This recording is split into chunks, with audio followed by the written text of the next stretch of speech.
This is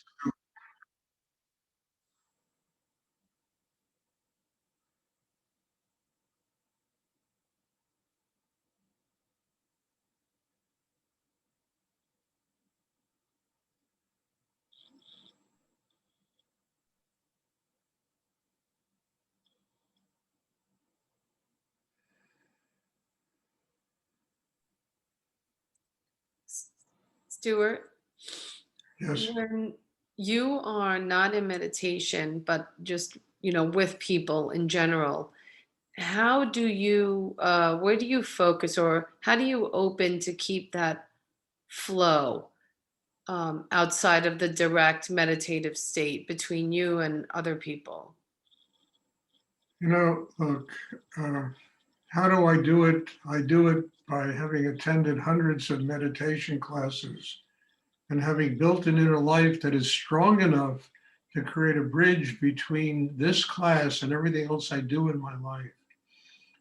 I do it without having any expectations of what people are supposed to bring to me, responding to them in the moment, trying to, not judge people and what I have to learn from them. But the most important element is having done all these classes for years and years that enable me to, create this bridge because it's not just a meditation class, it's building a system that you take with you into every single, element of your life situation that you have to live through. And we all have many of those. And meditation classes aren't worth much if one doesn't gradually build a system that can enable them to do what I'm talking about. So, how do I do it? I think, this higher energy did me, transformed me into somebody who can just deal with almost anything that comes up. You know, sometimes I get upset, I get angry. There's a part of me that's very human. And when people really do stupid stuff, you know, but usually it's dropped and forgotten, forgiven in seconds. I don't hold on to things. Again, that's part of having built a system that enables me to do this, to live this way. And I don't know another answer to that because it's not like I can turn on a light bulb, and a lamp on and off. With It's having developed an inner life that enables me to cross that bridge. And I don't find there's any separation between meditation and the rest of my life. The people that are in my life, the people I meet, new people, old people, there's no separation, and I try to live that way. And sometimes it requires getting, pretty strong with people. I've had to do that just recently because somebody was it was just ridiculous what the person was doing. I had to tell another person this week, look, maybe you should not do this meditation. It's a person who I wouldn't allow to come to the class, but I was trying to incrementally prepare him to do this because he's so screwed up, so neurotic, this person, that I thought this class would do damage to him rather than help him. And I was trying to incrementally get him strong enough. And this has been going on for months, via email and finally I realized, I said, Shakti and energy of this nature is not for this person. I really suggested that he goes to a church or a synagogue or, you know, where every week you go and there's social interaction and, that type of thing, which probably in his condition would be much better for him than sitting here and trying to take in this energy and he's not ready for it, you know? So everybody's different. Everybody's different. And, through years of training, I try to tune into people and certainly try to respond to them in a way which is not, well, you got to do what I do, No. But you have to respect what I do and not try to, crap all over it. And at the same time, I respect what people do. Do your life. I mean, just let life be, but you got to have a system inside that enables you to live that way. And that's what the meditation is for. It's not only to build a spiritual life, it's to become more of a human being.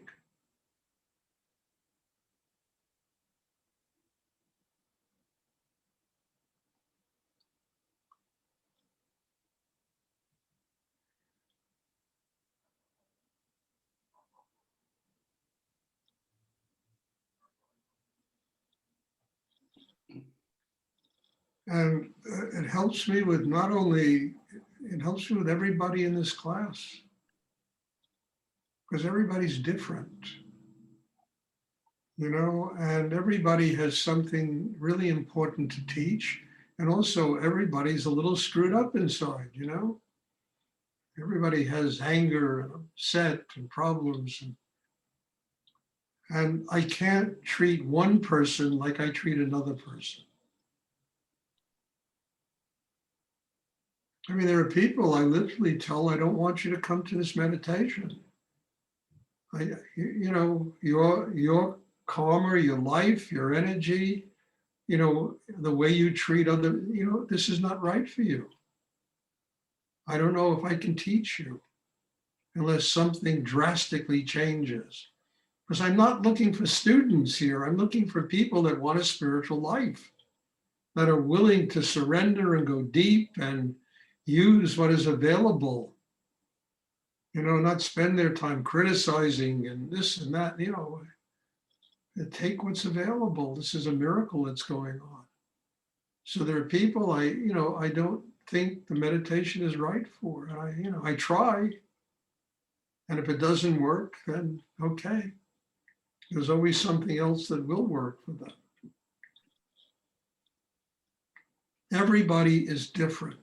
And I think that's what makes life pretty wonderful. I mean, we're not just clones of each other. We all have uniqueness and individuality. And and that has to be respected. At the same time, people have to respect us.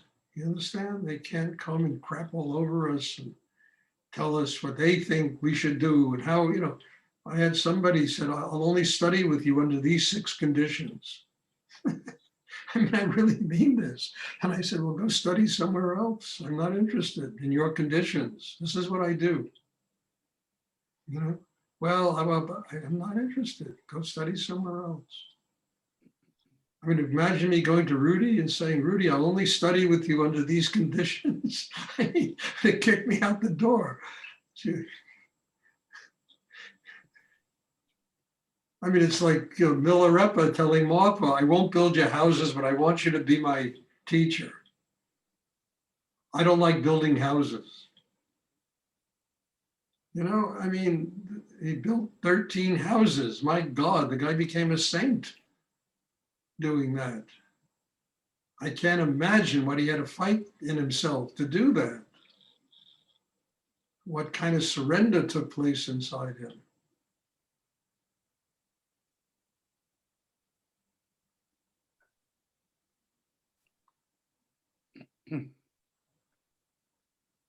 So everybody is different, and the only way I've learned how to deal with all this difference is having built a system that doesn't have any preconceptions about the way what people are going to bring, and try to be strong enough to, okay, let me work with this. If I can't, I'll tell them,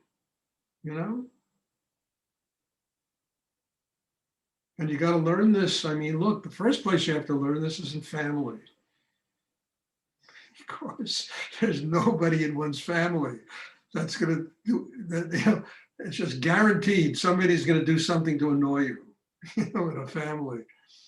But you have to learn to love people unconditionally and not expect them to function the way you think they're supposed to function.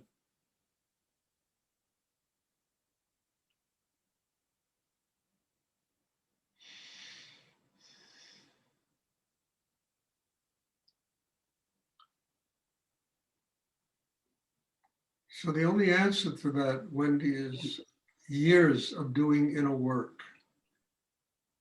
Because when I was younger, I couldn't do this. I used to fight and run away and walk away and get angry. But years of doing inner work has given me this capacity to deal with so many different kinds of people. And I love it because everybody brings something to me that I have to learn.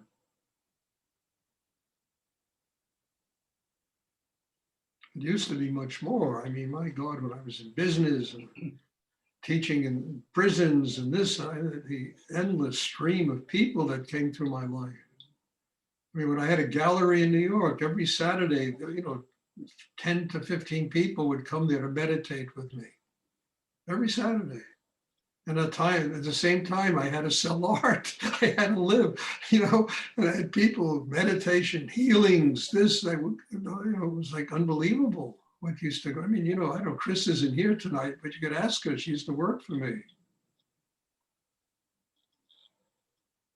What used to go on there? Celebrities would come in, and this one and that one, everybody demanding my time. And I had to, I had to learn how to stay centered, how to not,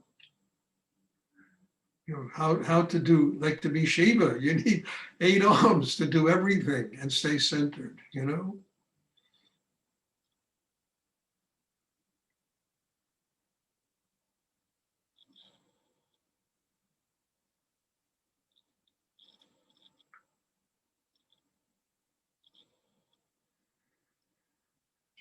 And it was only years of doing this that gave me the training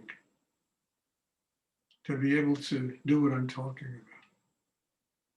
I can only come back to this meditation that built that kind of a system inside me.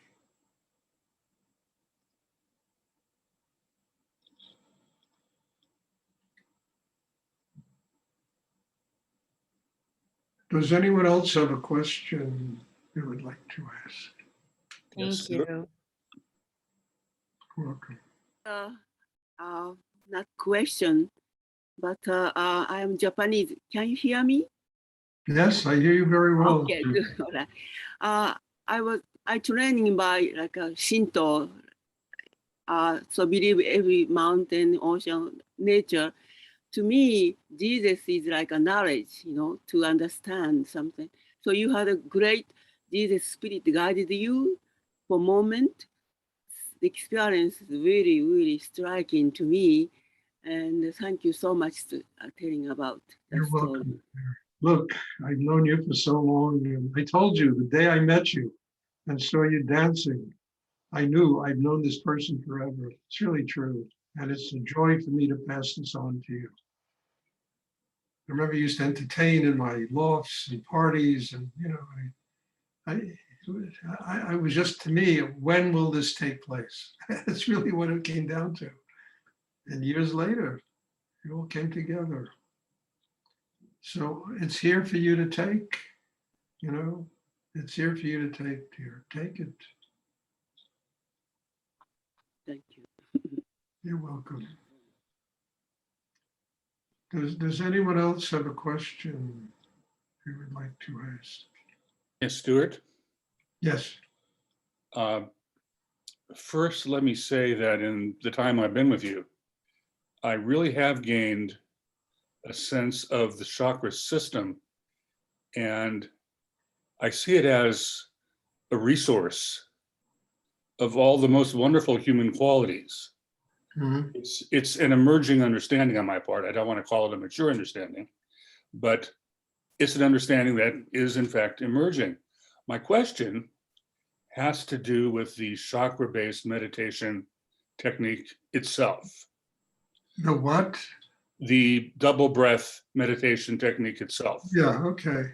So, although at least as I understand it, the focus of the meditation is it's a dual focus. There's the heart chakra focus, and as well as the, I'll call it the solar plexus chakra focus. Right. I find that in this meditation, I also want to visit the base chakra and I want to visit the crown chakra.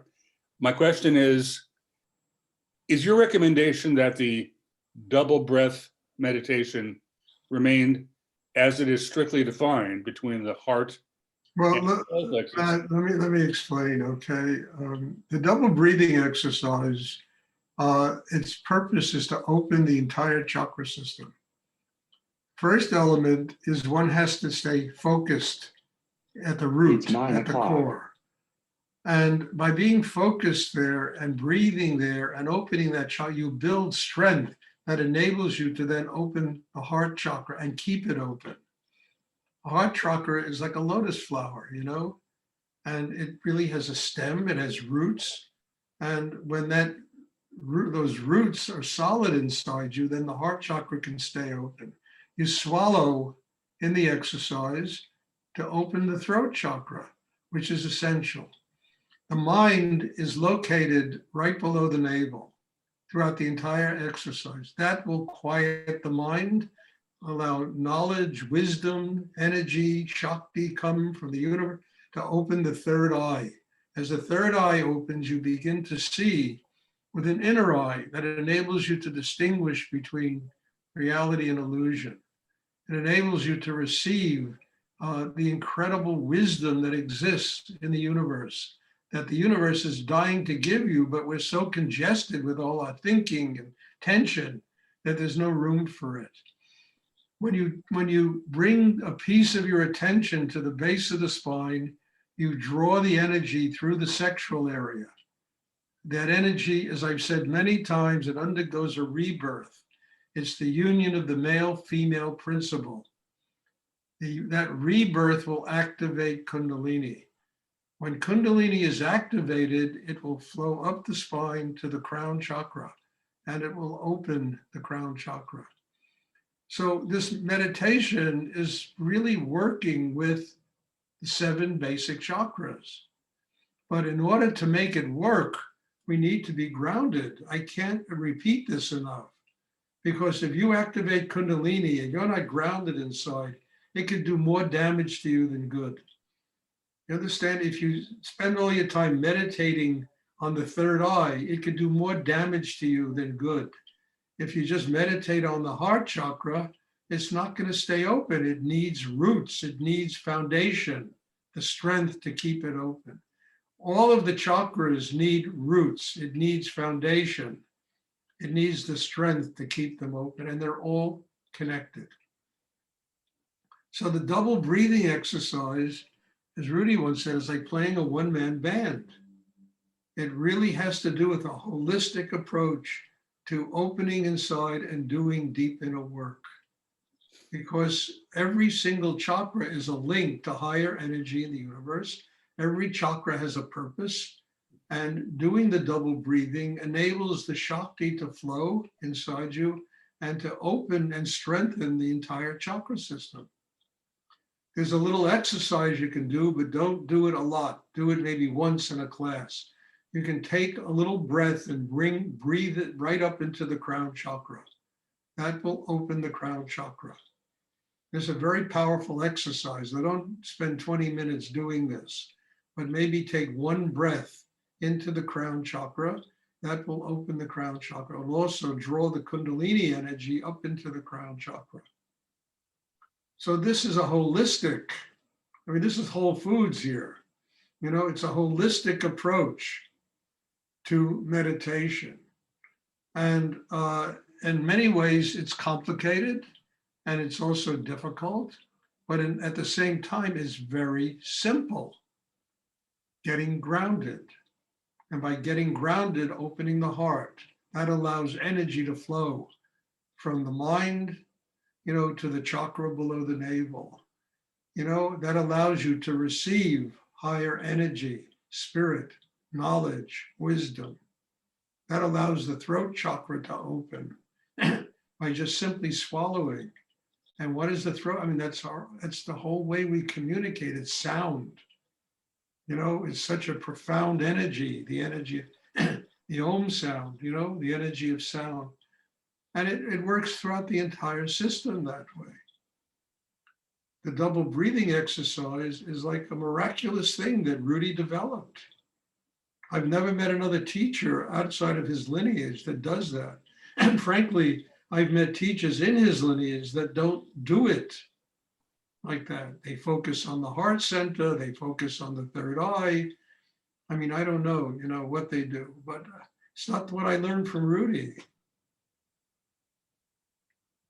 I don't So, put it down. I mean, if it works for people, fine. I don't care, whatever works. That's my philosophy, so what I don't hear you saying, first of all, that's a beautiful, beautiful answer, very explanatory, and thank you a great deal for that. What I don't hear you saying is, in the same way that on occasion one should put some energy into the crown chakra, I don't hear you saying that relative to the base chakra or the Muladhara. What do you, I'm just asking you to confirm that you're not recommending taking that occasional visit down to the base chakra, to the Kundalini? the Kundalini or the chakra number 1, or however it's referred Well, to. that's where the Kundalini is. Well, you bring a piece of your attention there. That's part of the exercise. 5 or 10% is enough. That will activate the Kundalini.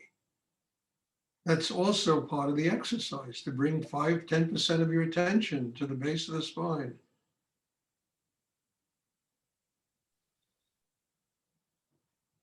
Okay, thank you very much. You're welcome. You have a visitor here, a dog. Listen, try to put it in another room next time. It'll disturb the class. Does anyone else have a question they would like to ask?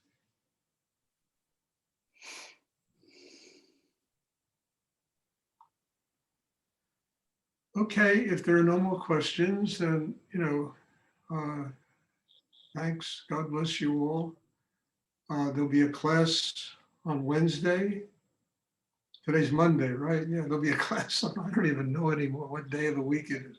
There'll be a class on Wednesday, and I'm looking forward to seeing everybody. And bless you, thank you. It's extraordinary to be able to come here and do this with all of you. And I just have such gratitude for these classes. So bless you, and hopefully I'll see everybody. Once again, if you know people that want to attend this thing and they're really serious, to have a spiritual life, I'm open. I'm always looking for students that want a spiritual life, not just people that want to try me out and see what it's all about and this and that, but are truly interested in a spiritual life. So bless you, thank you, and hopefully I'll see everybody on Wednesday. Thank you, Stuart. Stuart, God bless you.